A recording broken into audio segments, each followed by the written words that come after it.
فرمایا قیامت کے دن یہ قرآن ہمارے لیے سفارشی بن کر آئے گا، لہٰذا ہمیں پوری کوشش کرنی چاہیے کہ رمضان المبارک میں قرآن پاک کے ساتھ خاص اہتمام ہونا چاہیے۔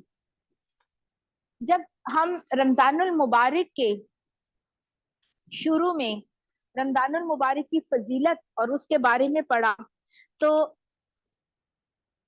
میں نے یہ کہا کہ بس ایسے ہی ہے جیسے نیکیوں کی دوڑ لگنے لگی ہے، ایک دوڑ ہے، اور یہ دوڑ کس طرح سے ہے کہ سمجھیں کہ بس ہم سب سٹارٹنگ لائن پر کھڑے ہیں، جیسے ہی رمضان کا چاند نظر آئے گا ہم سب دوڑنا شروع کر دیں گے، اور ہر ایک نے سبقت لے جانے کی کوشش کرنی ہے نیکیوں میں۔ تو آپ دیکھیں کہ یہ دوڑ تو یکم رمضان سے لگ رہی ہے، سب لوگ اپنی سی کوشش کر رہے ہیں، اور کس نے کیا پایا یہ اللہ سبحانہ و تعالی بہتر جانتے ہیں۔ لیکن میں یہ سوچ رہی تھی کہ جیسے ہی دوڑ ختم، کبھی آپ نے ریس دیکھی ہوگی، جب ریس ختم ہو رہی ہوتی ہے تو آپ دیکھیں جو ریس لگا رہے ہوتے ہیں وہ کیا کرتے ہیں، وہ مزید تیز دوڑنا شروع کر دیتے ہیں، مزید سخت ایفرٹ کرنے لگتے ہیں، اور اتنا دوڑتے ہیں کہ کسی طریقے سے وہ وننگ لائن پر پہنچ جائیں۔ ہم سب لوگوں نے رمضان جیسے کیسے گزار دیا، اب ہمارے پاس آخری کچھ دن، اور ہمیں اس میں اپنے آپ کو بہت زیادہ لگا دینا ہے اور کھپا دینا ہے اس مہینے کے لیے۔ رمضان سارا عبادت کا مہینہ ہے، مگر اس کے آخری عشرے کی عبادات کی خاص فضیلت بیان ہوئی ہے۔ رمضان المبارک کے اس آخری 10 دنوں میں آپ صلی اللہ علیہ وسلم اپنے اہل و عیال کو عبادت کی خصوصی ترغیب دلاتی، اور ہم سب کو قرآن نبی صلی اللہ علیہ وسلم کی سنت پر عمل کرتے ہوئے ان دنوں میں اسپیشل اور خاص عبادت کا اہتمام کرنا ہے۔ حضرت عائشہ صدیقہ رضی اللہ تعالی عنہ کہتی ہیں کان النبی صلی اللہ علیہ وسلم اذا دخل العشر شد مئذرہ واحیا لیلہ وایقظ اہلہ، صحیح البخاری۔ جب رمضان کا آخری عشرہ شروع ہوتا، نبی صلی اللہ علیہ وسلم عبادت کے لیے کمر بستہ ہو جاتے، راتوں کو جاگتے اور اپنے اہل خانہ کو بھی جگاتے۔ تو ہمیں کیا کرنا ہے؟ انشاءاللہ آج رات 25ویں رات ہے، اور پھر 27ویں اور 29ویں، 2 طاق راتیں گزر گئیں، 3 رہ گئیں۔ ہم نے آخری عشرہ شروع ہوتا ہر رات آپ سے سلام کرتے، تو میں سوچتی ہوں کہ آپ صلی اللہ علیہ وسلم پر تو پہلے ہی تہجد فرض تھی، آپ تو پہلے ہی اتنی عبادت کرتے کہ آپ کے دیکھیے آپ کے تو ویسے ہی پاؤں سوج جاتے، لیکن وہ کون سی عبادت تھی جو رمضان المبارک میں خاص طور پر کرتے کہ کمر کس لیتے، خود بھی جاگتے، گھر والوں کو جگاتے۔ حضرت عائشہ صدیقہ رضی اللہ تعالی عنہ کہتی ہیں کان رسول اللہ صلی اللہ علیہ وسلم یجتہد فی العشر الاواخر ما لا یجتہد فی غیرہ، صحیح مسلم۔ رسول اللہ صلی اللہ علیہ وسلم عام دنوں کی نسبت آخری عشرے میں خوب محنت اور کوشش کرتے۔ آپ صلی اللہ علیہ وسلم حضرت فاطمہ اور حضرت علی یعنی اپنی بیٹی اور اپنے داماد کو بھی جاتے، دروازہ کھٹکھٹاتے اور فرماتے الا تقومان فتصلیان، کیا تم دونوں نہیں اٹھو گے اور نماز نہیں پڑھو گے؟ یعنی کتنا پیار اور محبت سے اپنی بیٹی اور داماد کو بھی جا کر جگاتے۔ تو یہ رمضان کا آخری عشرہ ہمیں زیادہ سے زیادہ وقت عبادت میں گزارنا ہے۔ اگر ممکن ہو تو کام سے چھٹی لے لیں اور عبادت کے لیے یکسو ہو جائیں، اور بہت سارے اداروں میں اسپرنگ ہالیڈیز عید ہالیڈیز کے ساتھ ہی ملا کر کی جا رہی ہیں، تو یہ اچھا وقت ہے کہ بجائے اس کے کہ ہم گھر کے کام، شاپنگ، ملنا ملانا، اس کو چھوڑ کر ہم سب اپنے آپ کو انشاءاللہ اللہ کی عبادت کے لیے یکسو کر لیں. تراویح تہجد میں حت الوسع طویل قیام کریں، کثرت تلاوت قرآن مجید اور ذکر اذکار کریں، اور خاص طور پر نبی صلی اللہ علیہ وآلہ وسلم کی اس سنت پر عمل کرتے ہوئے خود بھی جاگیں، گھر والوں کو جگائیں، بچوں کو جگائیں، ملازموں کو جگائیں، ان کو اس کے بدلے میں دن میں ان کا کام تھوڑا کر دیں، ان کو تھوڑا سونے کے لیے ٹائم دے دیں، لیکن اپنی اس عبادت میں اپنے گھر کے سب لوگوں کو شامل کریں. یہ اللہ کے قرب حاصل کرنے کا مہینہ ہے. اس مہینے میں ایک اور خاص چیز جو ہے وہ آخری عشرے میں اعتکاف کرنا ہے. اللہ کا قرب حاصل کرنے کے لیے عبادت کی غرض سے مسجد میں رہنا اعتکاف کہلاتا ہے. اعتکاف کی مدت تیسرا عشرہ یعنی آخری 10 دن ہے. اس وقت میں دنیاوی کاموں، نفسانی خواہشات، دل پسند مشاغل اور اہل و عیال کی بنیادی ضروریات سے بھی اپنے آپ کو، اگر آپ کی ذمہ داریاں پوری ہو گئی ہیں تو آپ اپنے آپ کو اللہ کی عبادت کے لیے وقف کر دیں. اعتکاف کا مطلب ہے ہر چیز سے کٹ کر، گھر، لوگ، کام، رشتے، خواہشیں کٹ کر ایک کونے میں یکسوئی کے ساتھ اللہ کی عبادت کرنا. حضرت ابو ہریرہ رضی اللہ تعالیٰ عنہ سے روایت ہے کہ آپ صلی اللہ علیہ وسلم ہر سال رمضان میں 10 دن کا اعتکاف فرماتے، لیکن وفات کے سال آپ صلی اللہ علیہ وسلم نے 20 دن کا اعتکاف فرمایا. اگر اعتکاف کے لیے 10 دن میسر نہ ہوں تو جتنے بھی دن میسر ہوں اتنے دنوں کا اعتکاف کرنا چاہیے، جتنے بھی دن ہوں. اور اعتکاف میں روزہ رکھنا ہے. عورتوں کو بھی اعتکاف کرنا چاہیے. حضرت عائشہ صدیقہ رضی اللہ تعالیٰ عنہ سے روایت ہے نبی صلی اللہ علیہ وسلم رمضان کا آخری عشرہ اعتکاف فرماتے، اور جہاں تک کہ آپ نے وفات پائی تو آپ کے بعد آپ کی ازواج مطہرات نے اعتکاف کیا. زندگی کی اہم ترین مصروفیات میں اگر آپ کا کوئی ارینجمنٹ ہو سکتا ہے، کوئی آپ کے کام کر سکتا ہے، کوئی آپ کی ذمہ داریوں کو دیکھ سکتا ہے، تو زندگی میں اعتکاف ضرور کریں. خود اعتکاف نہ کر سکیں تو گھر کے کسی اور فرد کو اعتکاف کرنے میں مدد دیں. اعتکاف میں خاص طور پر اپنے وقت کو اچھے سے تقسیم کریں. سوئیں، عبادت کریں، قرآن پڑھیں، قرآن کی آیات پر غور و فکر کریں، اور پھر نوافل پڑھیں، اذکار پڑھیں، اور اچھی کتاب کا مطالعہ کریں، غور و فکر کریں. اچھا، پھر جیسے سب لوگ مسجد میں اعتکاف کر رہے ہوتے ہیں اور زیادہ لوگ اکٹھے ہوتے ہیں، تو اگر کسی کوئی شخص ان میں علمی طور پر علم میں، ایمان میں، عمل میں آ گیا تو وہ سب لوگوں کو دن میں کوئی اچھی بات بتائی، کوئی بیٹھ کے ذکر، کوئی تذکیر نصیحت کا کوئی ٹائم ہونا چاہیے. لیکن اب کل مجھے کوئی پوچھ رہا تھا کہ اکٹھے مل کے رات کو جاگا جا سکتا ہے، یعنی اجتماعی شب داری. تو میں کہہ رہی تھی کہ اس کو ایک تو کوئی رسم نہیں بنانا چاہیے. رسم میں مراد یہ کہ بس یہ کوئی بہت ضروری چیز نہیں ہے. اصل میں تو شب داری اور اعتکاف سب سے کٹ کر علیحدہ ہونا ہے، لیکن اکٹھے مل کر وہ عبادت آسان ہو جاتی ہے. اور اگر سب اکٹھے جاگ رہے ہیں اور کوئی ادھر بیٹھا قرآن، ایک ہی کمرے میں ہم سب 10 لوگ ہیں، 8 لوگ ہیں، کوئی قرآن پڑھ رہا ہے، کوئی نفل پڑھ رہا ہے، کوئی اپنی اپنی عبادت کر، اور کوئی فضول بات نہیں کر رہے، اور کوئی دنیا داری نہیں ہو رہی، اور غیر ضروری باتیں نہیں کر رہے، تو اس طرح سے مل جل کر بھی اعتکاف کیا جا سکتا ہے. لیکن گوشہ نشینی اس کا مقصد ہے، اور لوگوں سے ملاقات سے پرہیز کریں. اگلا کام اس آخری عشرے کا تاک راتوں کی عبادت، اور خاص طور پر تاک راتوں میں ایک رات ہے جس کے لیے اللہ تعالیٰ نے اس کو لیلۃ القدر کہا. لیلۃ القدر انتہائی سعادت کی رات ہے۔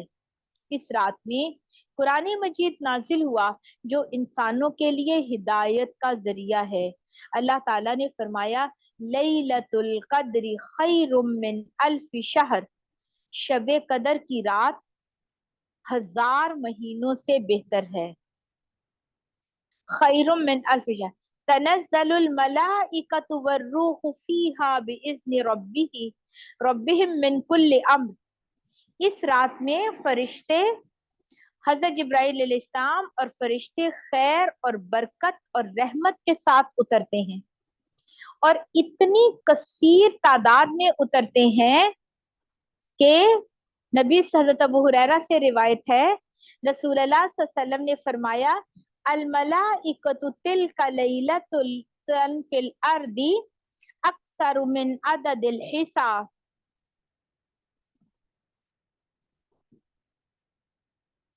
بلا شبہ اس رات کو زمین میں فرشتوں کی تعداد کنکریوں کی تعداد سے بھی زیادہ ہو جاتی ہے۔ فرشتوں کی تعداد کنکریوں، اتنے فرشتے اترتے ہیں کہ جیسے کنکریوں کی تعداد۔ اس رات کو تلاش کرتے ہوئے آخری عشرے کی طاقت راتیں عبادت میں گزارنی چاہیے۔ سمجھ آ رہی ہے؟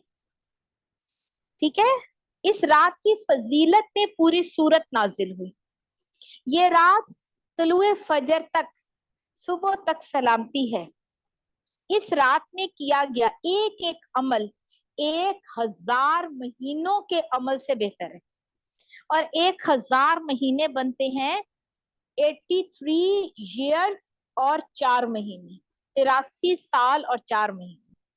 ہم میں سے کسی کے نہیں پتا اس کی 83 سال عمر ہے، لیکن اگر ایک رات عبادت کر لے تو 83 سال عبادت کرنے سے بھی زیادہ اللہ سبحانہ و تعالی ہمیں ثواب دیں گے۔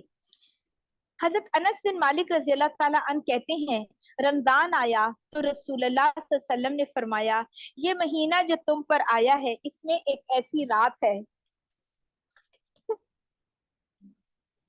جو 1000 مہینوں سے بہتر ہے، جو شخص اس سے محروم رہا وہ ہر بھلائی سے محروم رہا، اور اس رات کی سعادت سے صرف بد نصیب کو محروم کیا جاتا ہے۔ میں سوچتی ہوں لوگ اتنی عبادتیں کریں، راتوں کو جاگیں، مسجدیں آباد ہو گئیں، لوگ اعتکاف میں بیٹھ گئے، کمال ہے۔ اگر ہم تھوڑی سی عبادت بھی نہ کر سکے تو ہماری کتنی بدقسمتی کی بات ہے۔ سارا سال دنیا کے کام، گھر کے کام، شاپنگ، بازار، سب کچھ ہم سارا سال کرتے ہیں، بس یہ تھوڑی سی راتیں ہیں، شب قدر تلاش کر لیں۔ نبی مجھے تو یہ بات اتنا خوف زدہ کرتی اور اتنی ایسے مجھے ٹینشن ہوتی ہے اس بات کو پڑھ کے کہ اس رات کی بھلائی سے جو محروم رہا وہ ہر بھلائی سے محروم ہے، اور بد نصیب کو اللہ محروم کرتے ہیں، اور خوش نصیبوں کو تو اللہ توفیق دے دیں گے۔ سبحان اللہ۔ یقین کریں کہ جب میں دورہ قرآن کروا رہی ہوں رحیم یارخان میں، ڈیزرٹ فارم میں بہت سارے ایسے لوگوں کو دیکھتی ہوں جو جاب سے، ہاسپٹل سے، سرکاری اسکول سے، یا کچھ بوڑھی خواتین کیسے کیسے، اور لوگ کتنی دور سے بھی آ رہے، میں کہتی ہوں بس یہ اللہ سبحانہ و تعالیٰ کی توفیق، یہ اسی کی رحمت ہے کہ کس کو کہاں سے اس کو لے آئے۔ اور اگر اللہ نے ہمارے نصیب میں نیکی لکھی ہے تو اللہ دل میں شوق بھی ڈال دیتا ہے، وقت بھی ہم نکال لیتے ہیں، اور اگر اللہ نے بد نصیبیاں اللہ نہ کرے تو انشاءاللہ ہم نے اس لیلۃ القدر کی بہت زیادہ انشاءاللہ قدر کرنی، اس کو ڈھونڈنا ہے، اس میں بہت زیادہ عبادت کرنی ہے۔ اللہ تعالیٰ نے فرمایا سلام ہی حتی مطلع الفجر، یہ رات فجر تک سلامتی ہے، فجر تک ہر اہم بات کا فیصلہ اس میں ہوتا ہے۔ آج میں 25ویں پارے کی سورت الدخان پڑھا کر آئی ہوں، سورت الدخان 25ویں پارے میں ہے، اس میں اللہ تعالیٰ نے فرمایا اِنَّا أَنزَلْنَاهُ فِي لَيْلَةٍ مُبَارَكَةٍ، ایک منٹ میں دیکھ لوں،